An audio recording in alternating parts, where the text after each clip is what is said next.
Assalamualaikum warahmatullahi wabarakatuh. Alhamdulillah, alhamdulillahilladzi bi ni'matihi tatimmu shalihat.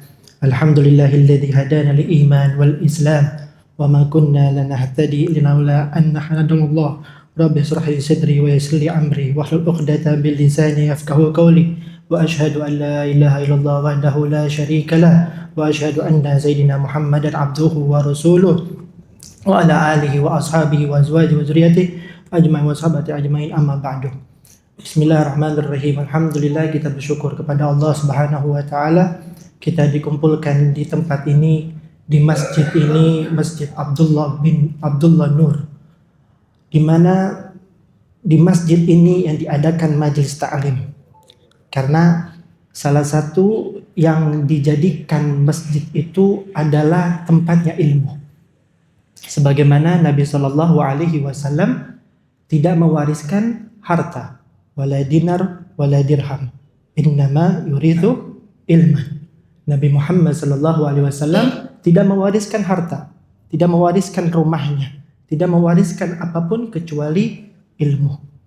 Dalam ibadah pun itu sangat muhim. Makanya dikatakan para ulama, ibadah itu tanpa dengan ilmu itu seperti kita melalui tanpa jembatan. Ibadah ada di seberang, kita hanya perlu ke sana, perlu dengan kendaraan. Perlu dengan jembatan atau diantar dengan sungai. Maka ibadah itu tanpa dengan ilmu, maka kata ulama tidak diterima. Sebagaimana dikatakan dalam Ibn Ruslan, dalam kitab Zubatnya beliau mengatakan, ya'malu man bighairi ilmi ya'malu amalahu mardudatun la tuqbal.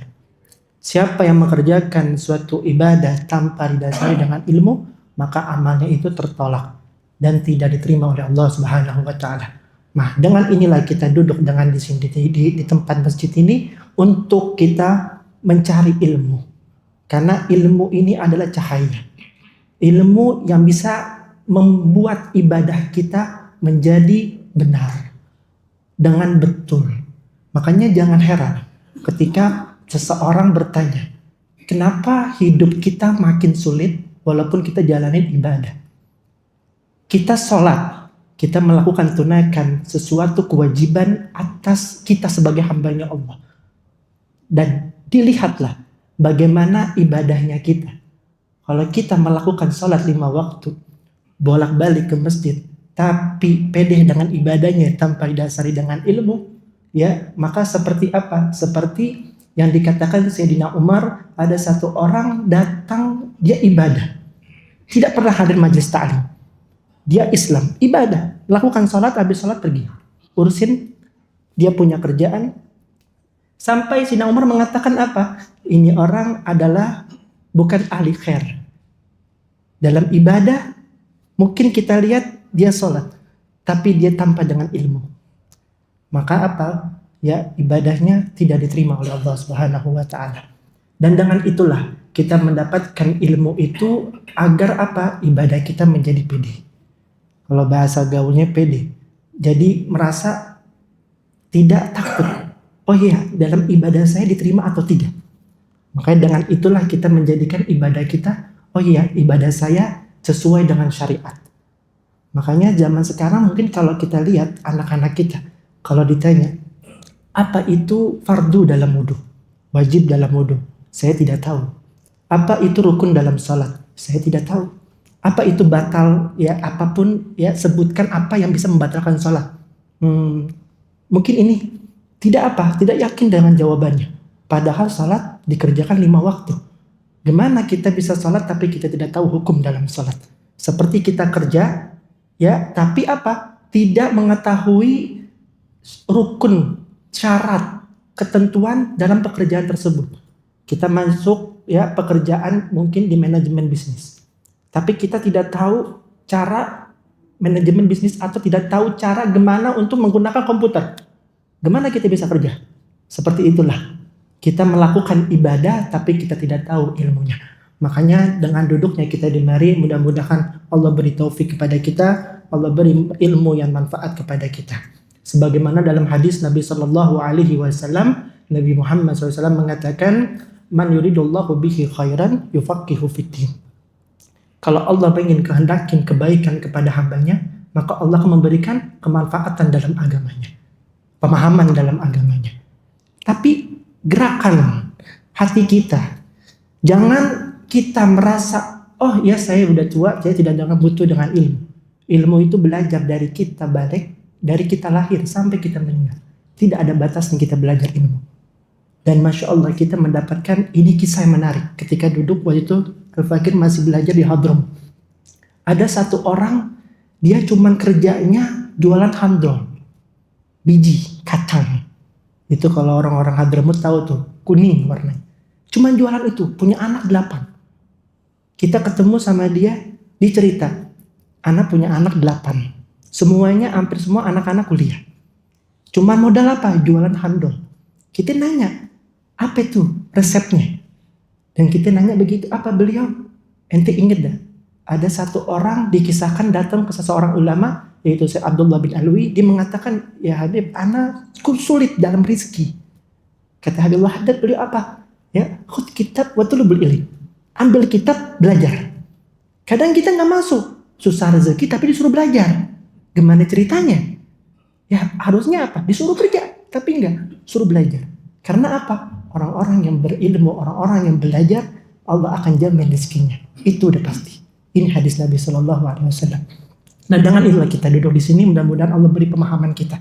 Dan dalam ilmu tersebut, ya kita akan mendapatkan apa? Ya iman. Karena Allah Subhanahu Wa Taala mengatakan dalam beliau firman-Nya mengatakan fa'lam annahu la ilaha illallah wastaghfiru lidzanbika. Dalam ayat ini kita ketahui fa'lam kata Allah. Maka ketahuilah, kalau kita mengerti dalam konteks ayat ini, ketahuilah. Berarti kalau ketahuilah kita harus apa? Mengerti. Harus apa? Harus cari ilmunya. Dengan apa? Dengan ilmu. Bahwa apa? Tidak Tuhan selain Allah. Berarti kita mengerti dalam konteks ayat ini apa? Allah meminta agar engkau belajar tentang, agar engkau mengetahui hakikat aku. Maka kata Allah, fa'lam, kata Allah. Maka ketahuilah. Dengan engkau mengetahui, engkau belajar, engkau menuntut ilmu, kita akan mengetahui hakikat zatnya Allah. Kita akan berasa dalam keimanan kita. Maka jangan salah kalau kita masih belum dapat lazitul fil iman, lazitul fil ibadah, belum dapat kelezatan dalam ibadah, belum dapat kelezatan dalam keimanan. Karena apa? Karena kita tidak mendapatkan ilmu dalam apa? Kelezatan dalam ibadah. Kita cuman apa? Cuma gerak sholat saja, tapi tanpa dengan ilmu. Ya, ada satu orang juga datang sholat di hadapan Rasulullah. Satu kisah. Ya, dia melakukan sholat dengan baik. Setelah sholat Rasulullah bilang apa? A'id sholat fa innaka lam tusalli. Ulangin sholat, engkau belum melakukan sholat. Bingung ini orang. Diulangin lagi. Sampai dia bilang apa? Allahu Rasulullah alam. Anda nggak tahu deh. Engkau yang lebih mengetahui. Allah juga tidak. Engkau lebih mengetahui. Dan Rasulullah mengajarkan apa? Sholat itu adanya namanya tumakninah. Tanpa dengan tumakninah maka tidak salah kau punya sholat. Karena apa? Karena itu adalah rukun. Dan rukun kita bisa membedakan. Namanya syarat dan rukun. Kalau syarat ini adalah syarat ketentuan. Ente bisa ngelakuin sholat dengan cara apa? Dengan cara wudu. Dengan cara apa? Al-ilmu bifarditihi. Kita tahu mana yang fardunya dalam sholatnya. Dan barulah kita masuk dalam sholat, kita akan mengetahui apa? Rukun. Rukun itu ibarat kata ulama fikih seperti pondasi. Sholat seperti yang kita lihat gedung atau mungkin ini masjid. Rukun pondasi. Kalau satu pondasi dihancurkan bisa roboh nggak? Satu pun, walaupun pondasinya banyak, satu saja kita hancurkan itu pondasi, ya maka apa? Akan hancur. Makanya satu kita tidak melakukan salah satu rukun dalam sholat, maka hancurlah kita punya sholat. Maka itulah perlu dengan ilmu. Dan di ayat yang lain juga Allah Subhanahu Wa Taala mengatakan masalah derajat, masalah kemuliaan orang yang berilmu. Allah di sini mentanbihkan, memperhatikan. Lihat wahai hambaku, kata Allah apa? Qul, katakan ya Muhammad, hal yastawil ladzina ya'lamuna wal ladzina la ya'lamun. Apakah sama? Muhammad, kata Allah. Ya, qul, katakan ya Muhammad, apakah sama orang yang berilmu sama orang yang tidak berilmu? Sama atau tidak? Tidak sama. Karena orang yang tidak berilmu yang tadi kembali dalam ibadahnya. Ibadahnya apa? Bobrok. Walaupun cuma zahirnya doang. Sedangkan Allah tidak melihat apa? Ya, Allah Subhanahu wa taala dalam hadis Nabi sallallahu alaihi wasallam, "Innallaha la yanzuru illa suwarikum wala ajsadikum." Allah nggak lihat kita punya pakaian. Mau kita pakaiannya rapi. Siapa tahu orang yang cuma sholat pakai kaos sama celana doang, sholatnya dia lebih sadar daripada kita pakai koko sama sarung. Kita pakai gamis. Kita nggak ada yang tahu ibadah kita. Nilai pun kita belum dapat. Kita sekolah masih bisa dapat 1 semester. Kuliah 1 semester bisa dapat. Bisa pede sama apa? Sama ujiannya kita. Ya, lulus atau tidak lulus. Kalau tidak lulus, remedial. Tapi nanti gimana kalau ibadahnya kita ketika kita ditunjukkan sama Allah, kita rajin dalam sholat kita tanpa didasari dengan ilmu, maka Allah lihat engkau gagal. Engkau gagal. Tidak ada remedial. Karena nggak ada yang bisa terulang lagi. Ya, engkau gagal. Makanya dengan inilah waktu. Ada satu kitab namanya Gimatuz Zaman. Syekh Abdul Fattah, ulama Mesir, ulama populer. Beliau apa mengatakan? Mengatakan begitu berharganya waktu. Kita dengan kerja, dengan ilmu. Semua para sahabat melakukan begitu. Sayyidina Abu Bakar, beliau punya pekerjaan. Sayyidina Utsman, Sayyidina Abdurrahman bin Auf, semuanya punya pekerjaan. Tapi dia tidak absen dari majlis taklimnya Rasulullah Sallallahu Alaihi Wasallam. Dan dengan itu juga dalam firman Allah Subhanahu wa taala mengatakan apa? Yu'ti hikmata may yasha wa may yu'tal hikmata faqad utiya khairan katsira. Allah Subhanahu wa taala memberitahu kepada apa? Allah memberikan hikmah. Hikmah ini apa? Ilmu. Hikmah ini apa? Pemahaman yang dalam. Kepada siapa? Kepada yang Allah kehendaki. Kembali tadi yang pada hadis Nabi Sallallahu Alaihi Wasallam. Kalau Allah ingin berkehendak kepada kebaikan kepada hambanya, Allah akan beri pemahaman dalam agamanya. Dan di sini apa? Dan barang siapa yang diberi hikmah, maka apa? Sungguh telah diberikan kebaikan yang banyak. Makanya dengan ilmu itu kita akan mendapatkan sesuatu yang kita tidak dapatkan dari yang lain. Beda. Orang yang dengan ilmu, dengan tanpa dengan ilmu, ya dia nggak ada kerjanya bisa makan. Itu yang tadi. Maka kita nggak heran kalau Allah menjamin orang-orang yang berilmu dengan rezekinya, yang nggak kerja aja bisa makan. Karena apa? Allah jamin tuh rezekinya. Yang dibawa apa? Ilmunya Allah. Yang dipelajari apa? Ilmunya Allah. Dengan apa? Dengan wahyu, dengan lisan Nabi Muhammad Sallallahu Alaihi Wasallam. Sedangkan takwa itu didirikan dengan 4. Apa? Al-khauf minal jalil. Dengan apa? Dengan rasa takut kita kepada Allah. Takut apa? Kalau kita melihat dalam perkataan ini, al-khauf minal jalil. Takut. Oh iya, saya takut kepada Allah. Tapi kalau takut bisa kita apa? Melanggar. Contoh ada peraturan dalam kantor. Dilarang begini. Nah, sekali kita langgar deh. Tapi kalau kita rasa takut didasari dengan rasa cinta kepada Allah, kita gak bakal pisah sama Allah. Gak bakalan bisa. Karena apa? Lezat dalam dia ibadahnya dia. Kalau kita dijadikan ibadah itu antara pertemuan hamba kepada Allah, maka lezat. Maka kita akan bertemu dalam hadis Nabi SAW di apa? Hadis Ummu Sunnah. Kalau hadis Ummu Sunnah itu induknya hadis. Nabi SAW berjuta-jutanya hadis, beribu-ribu ratusan ribu hadis. Maka ini induknya ini hadis. Kita akan mendapatkan dalam rukun agama kita. Kita akan mendapatkan rukun Islam kita dari situ. Rukun iman kita dari situ. Al-ihsan kita dari situ. Alamatus sa'ah kita dari situ. Itu adalah fondasi dalam agama. Mungkin sampai sekarang kita belum tahu tuh. Kalau ditanya rukun Islam dari mana? Oh iya, dulu diajarin sama ustadz kita rukun Islam begini. Padahal rukun Islam dari lisannya Nabi SAW. Rukun iman dari mana? Oh, rukun iman dulu ustadz kita ngajarin rukun iman begini. Dasarnya dari mana? Dari hadis Nabi SAW. Dengan apa? Malaikat Jibril. Maka disebutnya hadis Jibril. Malaikat Jibril datang kepada Rasulullah menyerupai ya dengan pakaian yang putih, dengan rambut yang panjang, yang begitu hitam dengan pekat. Ya, sahabat pun gak ada yang tahu ini siapa yang datang. Sampai apa? Ya, sahabat juga gak ada yang berani bertanya. Seperti lagi kayak begini. Tiba-tiba datang, duduk di hadapan Nabi SAW. Dan Rasulullah ditanya sama malaikat Jibril ini yang menyerupai manusia. Apa? Akhbirni anil Islam. Kasih saya kabar tentang masalah Islam. Rasulullah menjawab, rukun Islam. Akhbirni anil iman. Kasih saya kabar tentang rukun iman. Rasulullah menjawab. Yang ketiga apa? Al-ihsan. Inilah kita baru tahu hakikat dalam ibadah kita. Apa hakikatnya? Anta'budullaha ka'annaka tarahu fa in lam takun tarahu fa innahu yarak. Ketika engkau ibadah kepada Allah seakan-akan engkau melihat zatnya Allah. Tapi derajat itu belum tentu kita bisa nyampe. Itu para anbiya dan para rasulnya Allah. Fa in lam takun tarahu, katanya di situ kata hadis Nabi. Kalau engkau tidak melihat zatnya Allah, fa innahu yarak. Maka Allah melihatmu. Nah, dengan cara Allah melihat kita, kita akan merasa takut kalau saya ini diawasi dengan Allah. Tapi kalau kita tidak merasa, oh ya, nggak diawasin, ya udahlah, sholat mungkin bisa kita tinggalin.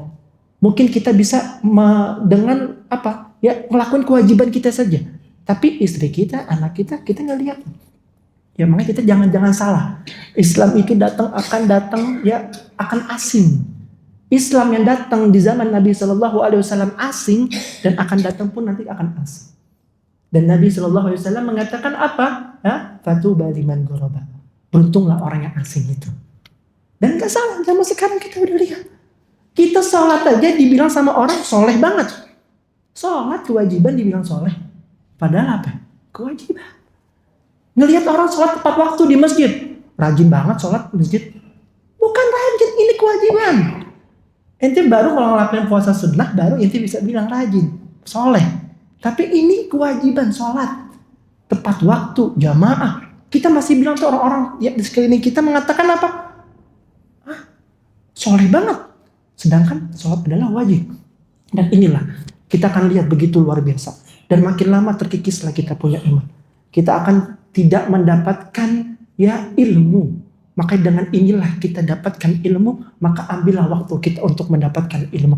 Jangan sampai ilmu ini ya di waktu kita ini kita tidak mendapatkan, tidak mengajarkan kepada anak kita, tidak mengajar kepada istri kita. Mungkin sampai sekarang istri kita, anak kita masih lebih banyak megang handphone daripada megang Al-Quran. Istri kita lebih banyak megang Shopee, TikTok, Instagram daripada Al-Quran. Anak kita lebih banyak main game daripada megang Al-Quran. Bagaimana tanggung jawab kita? Ya, kata ulama beliau mengatakan apa? Kullukum ra'in wa kullukum mas'ul an ra'iyati. Engkau ini semua punya tanggung jawab. Ya, kata Nabi SAW. Ya, kullukum ra'in. Engkau akan semua ini punya tanggung jawab. Wa kullukum mas'ul an ra'iyati. Engkau akan bertanggung jawab atas yang engkau wajibkan untuk bertanggung jawab di situ. Jangan kita pede dengan oh ya sholat saja. Dengan ilmu juga kita bawa. Ini ilmunya Nabi SAW kita bawa ke rumah kita. Bawa Nabi Muhammad ke rumah kita. Dengan apa? Warisan yang Nabi kita bawa. Ilmu yang kita bawa. Boleh anak kita kerjakan ya dengan sibuk dengan dunianya. Tapi kita perhatikan bagaimana asas dia punya agama. Perhatikan sholatnya udah betul apa tidak. Wudunya udah betul atau tidak. Sesuai dengan syariat atau tidak. Kalau kita tidak perhatikan jangan sampai nanti kita yang baik sholatnya. Kita ingin melangkah ke dalam surganya pintunya Allah. Malaikat tarik. Ini anakmu tidak kau ajarkan. Ini istrimu kau tidak ajarkan. Ya Allah, saya rajin sholat. Iya, kau punya tanggung jawab. Kau punya istri, kau punya anak, kau punya keluarga. Hatta orang yang tinggal di rumah kita bukan keluarga. Tanggung jawab kita. Maka kita pun kalau kata ulama, ya dalam fikih itu beliau mengatakan apa? Ya, tukang aja. Orang yang pekerja dalam rumah kita, dia nggak sholat, kita tanggung jawab. Tukang, pembantu kita. Siapapun, tamu. Wajib kita apa? Kasih tahu. Gugurin kewajiban kita. Kita melihat orang yang gak sholat, kemungkaran wajib. Sholat. Gak mau. Sholat. Gak mau. Sholat. Gak mau. Udah tinggalin. Urusan dia sama Allah. Jangan kita melihat suatu kemungkaran, kita diem. Maka itulah bawa ilmunya Nabi Muhammad. Bawa ke rumah kita. Jadi kalau rumah kita rumah yang elit. Kita pengen dapat rumah yang elit. Mau gak rumah yang bagus? Mau. Ya hitung-hitung rumahnya bocor tapi diisi dalam apa? Ilmu dalam rumah kita. Cahaya rumahnya kita. Ada kisah menarik pas kisah tentang perang Hunain. Dari semua 27 perangnya Rasulullah, ini perang yang paling luar biasa ghanimahnya. Paling banyak rampasan perangnya. Itu berkeping-keping emas, berkeping-keping perak. Luar biasa, banyak semuanya. Sampai apa? Ontaknya itu ribuan. Terus kambingnya puluhan ribu. Itu lagi pas juga kejadian Fathul Mekah. Banyak orang-orang yang tadinya kufar ya ingin masuk dalam Islam. Setelah kejadian itu Rasulullah habiskan itu semua ya ghanimahnya itu rampasan perang kepada orang-orang yang ingin masuk ke dalam Islam. Kaum Ansor wala sedikit pun dapat. Cemburu kaum Ansor. Dalam hatinya dia ada sesuatu nih. Kenapa Rasulullah kagak ingat sama saya? Kita dulu bantu Rasulullah ketika dari Mekah ke Madinah, ya ke kota Yastrib, yang kasih tanah, yang kasih apa, kita yang ngasih bahasanya. Ini ke Rasulullah kagak ingat.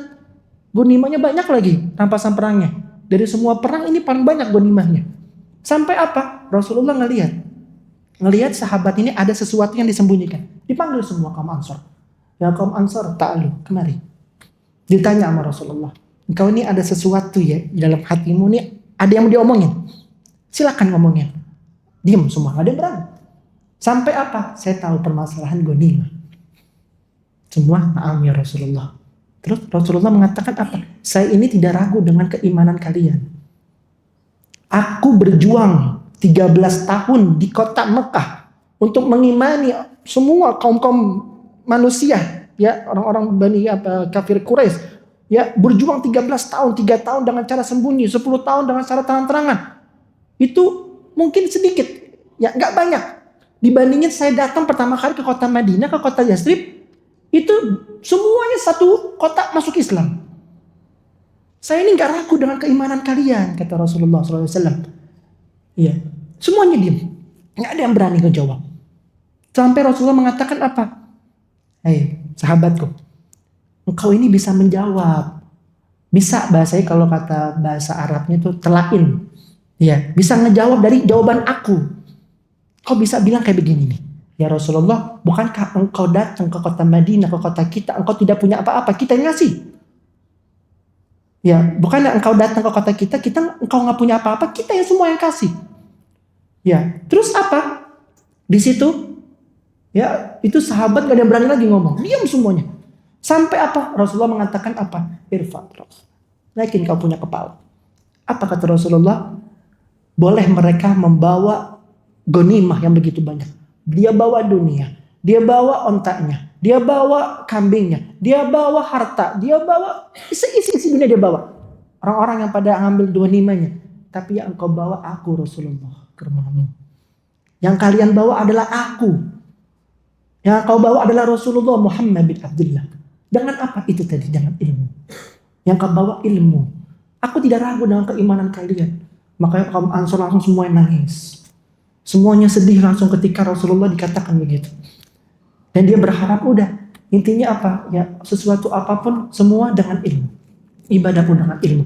Maka jadikanlah ibadah kita didasari dengan ilmu. Dengan itulah kita akan mendapatkan takwa kita. Dalam keimanan kita. Dalam rutinitas ibadah kita akan mendapatkan hikmah. Kita akan mendapat kepedean dalam ibadah kita. Syariat dalam ibadah kita. Karena kalau kita tidak mendapatkan syariat dalam ibadah kita tidak bisa pede dalam kita punya ibadah. Maka mudah-mudahan kita dijadikan orang-orang yang ahli takwa, ahli ilm, ahli nafi'. Ya mudah-mudahan Allah jadikan kita orang-orang yang bermanfaat dalam ibadah kita. Allah terima ibadah-ibadah kita. Amin amin ya rabbal alamin. Rabbana atina fid dunya hasanah wa fil akhirati hasanah wa qina adzabannar. Sallallahu alaihi Muhammadin wa ala alihi wasallam. Walhamdulillahi rabbil alamin. Subhanallah bihamdika asyhadu an la ilaha illa anta wa astaghfiruka wa atubu ilaik. Assalamualaikum warahmatullahi wabarakatuh.